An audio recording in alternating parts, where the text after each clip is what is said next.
আমার স্বামী এসে গেছে। রবি, কি হলো? রবি পালা। ও মা, এ তো আমার স্বামীর ভয়ে খেচে গেছে।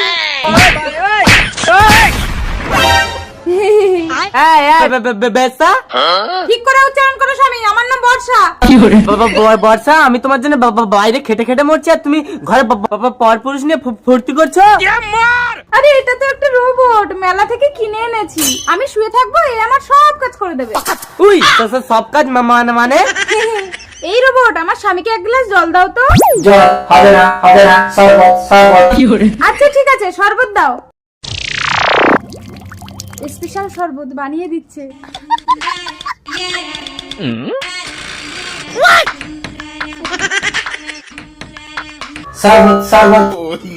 শরবত।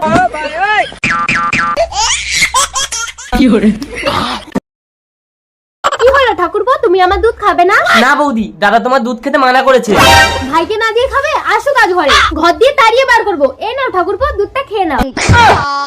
বউ, তুমি আমাকে দুধে মুখ দিতে দাও না, আর ভাইকে তুমি সবসময় চুরি করে করে দুধ খাও না। তুমিও বেঁচে থাকলে তোমাকে অবশ্যই দুধ খাওয়াতাম স্বামী।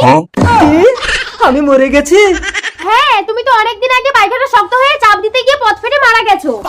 আমি শক্ত পায়খানা চাপ দিতে গিয়ে পথ ফেটে মারা গেছি? হ্যাঁ, তাই একা থাকতে ভয় করে বলে তোমার ভাইয়ের সঙ্গে থাকি। ও বৌদি, তুমি কার সাথে কথা বলছো গো? কই, আমি তো কাউকে দেখতে পাচ্ছি না। ঠিক কেওড়া, আমাকে দেখতে পাচ্ছে না? তার মানে আমি তো আত্মা। যাই, এই সুযোগে পাশের বাড়ির বৌদির কাছে একটু চান্স নেওয়া যায় কি দেখি। বৌদি, তুমি আমার আত্মার শান্তি দাও।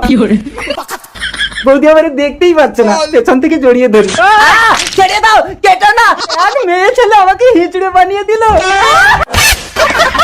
আর তোকে উঠতে হবে না ভাই, আমার আর কিচ্ছু নেই, পুরো বিজনেস তুই সামলা।